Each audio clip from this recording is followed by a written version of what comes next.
এই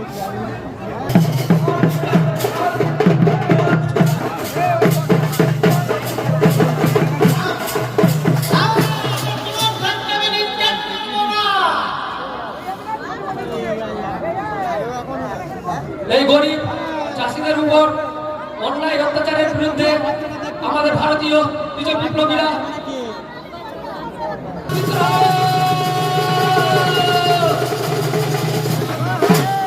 1857 সালে শুরু হয় সিপাহী বিদ্রোহ।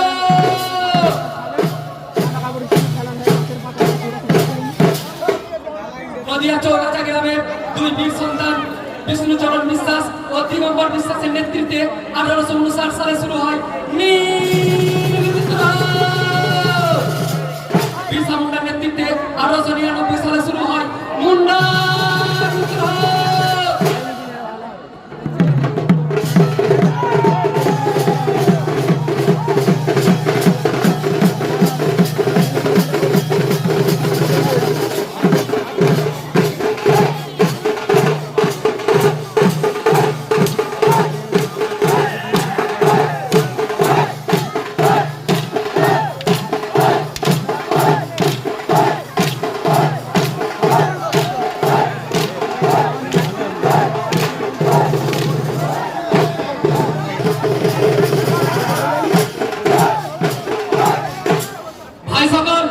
আপনারা এই ইংরেজদের অন্যায় অত্যাচার নীরবে মুখ বন্ধ সহ্য করবেন।